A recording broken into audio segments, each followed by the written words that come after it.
Hammaga salom. Bugun sizlar bilan yana bitta trendiy shokoladni obzorini qilamiz. Bu esa mana manba Dubayskiy shokoladdan keyin trend bo'lgan, pushti rangli sochlari bor bo'lgan shokolad. Buni ham men Istanbuldan olib keldim kelayotganimda. Bismillahirrohmanirrohim. Ochib ko'ramiz.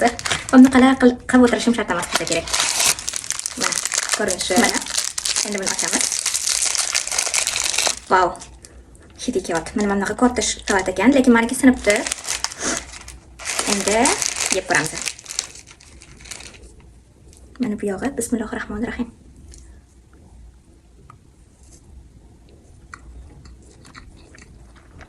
Buni ichida sochlar bu pishmaniya. Bilasizlar, bizda ham bor pishmaniya. Holvalar bilan birga sotishadi.